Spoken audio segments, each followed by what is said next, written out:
So, as we heard, we're going to talk about different journeys today, and let's take a step back and actually take a look at your personal journey, getting to know Dataiku. I heard that you got in touch with Dataiku or got to know about Dataiku already during your studies? Yeah. I think that's a story I always hear when I talk to you or when I talk to new people from Dataiku. So basically, I did my master's in data analytics and big data like 7 years ago, so quite some time. And during that time, of course, you always start with learning machine learning basics, right? But then at the same time, you start learning Python. But these two things often don't really correlate well. So our professor basically introduced us to Dataiku, helping us to apply whatever concepts we did theoretically right away, thanks to Dataiku as like the machine learning solution. So we could experiment, even though we were not, I say, very advanced in coding yet, which is pretty cool. And it always stuck with me that Dataiku is pretty powerful in enabling users that do have a theoretical knowledge about machine learning, but might not be like the hardcore developers in that sense. Yeah. And I mean, over the last 6 years, I've seen, or like 6 or 7 years, I've seen like Dataiku grow immensely in its features and also in its enterprise readiness. And I mean, I think that's also thanks to you guys. I mean, you know how much feedback we have for you guys, you know how much we request of you. And I know not everything is possible, not everything is going to end up in the product, but I think a lot of the stuff we actually wanted is coming sooner or later. So thank you as well for you guys. Yeah. Okay. So 7 years, actually, on Dataiku kind of like 3 years, so you know it quite for a long time. So quite an impressive personal journey. But moving to, let's say, the Z-Bank's journey, I mean, where are we right now? So as you heard that customers for 3 years, and currently we are talking about our, let's say, growth in the next years and in the process of like our partnership and extending our partnership. But it all started like 3 years ago with a specific team and specific users. And can you give us like some insight how it actually started at the Z-Bank, and also where are you now? Yeah. Well, I think there were like 2 departments that are the key drivers in our case. So one was the capital market department, then us in IT. And I think we wanted to have like 2 things. The first one is we want to have a tool to make it easier to gain insights in data. So we didn't have like this advanced analytics tool yet, and we also didn't have like this whole platform concept. And I think the second thing that is more dear to me or to myself is operationalization. So in my early stages in the Z-Bank, so I've been way longer than 3 years at the Z-Bank. But I was always tasked with prototyping something for a department, and then knowing big and large-scale corporation. Now I know it's always hard for these prototypes to end up in production because it's not financially viable, or there's just so many legacy systems, and you just can't really implement these things. So what I really wanted, and what the IT really wanted, is to have like a streamlined way of like, how can we get something from a prototype, so for example your design node, into like production. And I think we started with like around 15 users in the beginning. Correct me if I'm wrong, 15. But I think it's like 15 users, and have been continuously scaling up our users over time. Yeah. Okay.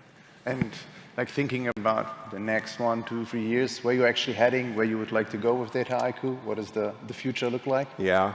I mean, you kind of already mentioned it. We are about to like extend our partnership. So of course we are still fully committed to giving like our users this data science platform and making sure they can use it. And of course we also want to grow over time. I mean, we've been growing so far. Want to extend that further. Also probably get some training started. So right now it's more individualized on a need-by-need basis, make that more streamlined. And well, but there's like one thing I need to say, like maybe that's different to our approach. So for us, strategically, Dataiku is only used for machine learning use cases that we consider to be complex. So that's what we also want our users to understand. So we don't want them to just use it for ETL, for dashboard or whatever, because we think that it might lose focus there. So, and maybe the platform is going to get developed into a direction we don't want it to be. So that's why we also like try to, slowly but steadily grow over time. Yeah. Thank you for sharing that. And you already touched a little bit on the users, right? You, in your function, being a central function, serving the different business units, so different users, of course. Can you share a bit more in terms of like their feedback? What do they like? Because we've seen a growth in terms of user numbers. Yeah. Well, first of all, I'm also a user, so, but of course I'm also the product owner of the platform, so maintaining and having an overlook of all the other users as well. I think they're the main thing I hear is first of all performance. So using Dataiku in our case is on a scalable infrastructure. So suddenly things that took hours for them take minutes, which is of course pretty awesome for them. And also makes them try out new use cases they couldn't be doing before. So basically, before there was a time limit, a cutoff time, and if the data is not there, then it's not worth it anymore. Now they don't have that problem anymore. And the second thing is how everything is done by the platform. So you as a user, your only care is that I do a correct workflow within Dataiku. But all the data is centrally provided. We make sure it's safe, it's up to date, it's correct. And all you have to think about, you don't have to think about role concept or anything else. You just have to think about how do I convert my data and what do I want to show to the end user. Yeah. And those end users, in terms of skill levels they have, because we heard it before, right? You can use Dataiku in different ways, and you mentioned it also before that you envision a certain way of using Dataiku. How would you describe the skill levels of the people using it right now at Dataiku? Yeah. So that being said, I think most of our users are business unit users, so they are not technical users. However, I think from the business side, they are definitely more advanced than others. So they're either knowledgeable in making advanced Excels and macros. They are often advanced in SQL queries, writing SQL queries. What else? Like Python, R. So it's very differentiated. So we don't really have this low-code, no-code user yet. A lot of the users are very heavy users at the moment. Which also means that training is, in our case, very individualized and very targeted. So we don't have this streamline. That's what I'm planning for the next 3 years, right? That's what we're talking about. Yeah. Okay. So, but still, you're describing this journey of people upskilling themselves, using AI in their everyday life. So, can we kind of point out more how this learning curve, user journey looks like at this app bank, and describing okay, someone who started, you start somewhere, right? You start with doing basic analytics, but then you move to something more advanced like machine learning. Can you a little more give insight to this journey and learning curve at this app bank? Yeah, that's actually a good description already of the whole process. So like I was mentioning, the users we have right now, they're pretty technologically advanced, and they have a pretty good idea of what they want to do. So we do have a lot of learning resources, thanks to you guys as well. We do have the Dataiku Academy that's very helpful for onboarding new users. We do have the general knowledge base. We also have an internal knowledge base because, of course, we also had to customize Dataiku a little bit.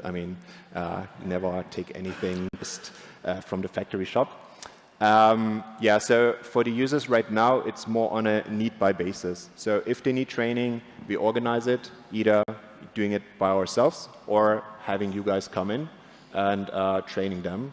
But of course, if we think about the future and think about new users, it's probably going to change a little bit. The more users we have, the more streamlined we have to get our education being done. And so far, what happens is a project gets provided. They get these resources in regards to what Dataiku Academy recommendation course would I suggest to you. Yeah, but there needs to be something that needs to be done over the next years to more cater towards these users. Yeah. Okay. And you brought us some example what they're really doing in some business unit. I'm now talking about a use case on an event, right, in front of many people. Sometimes it's not that easy, or you have to go to get the allowance. But you brought it like a use case that's going to describe some real life example how self-service is applied.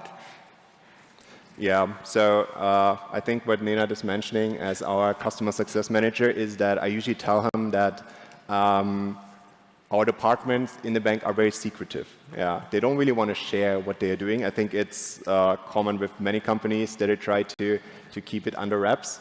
So it's sometimes hard to understand what use cases are on our platform.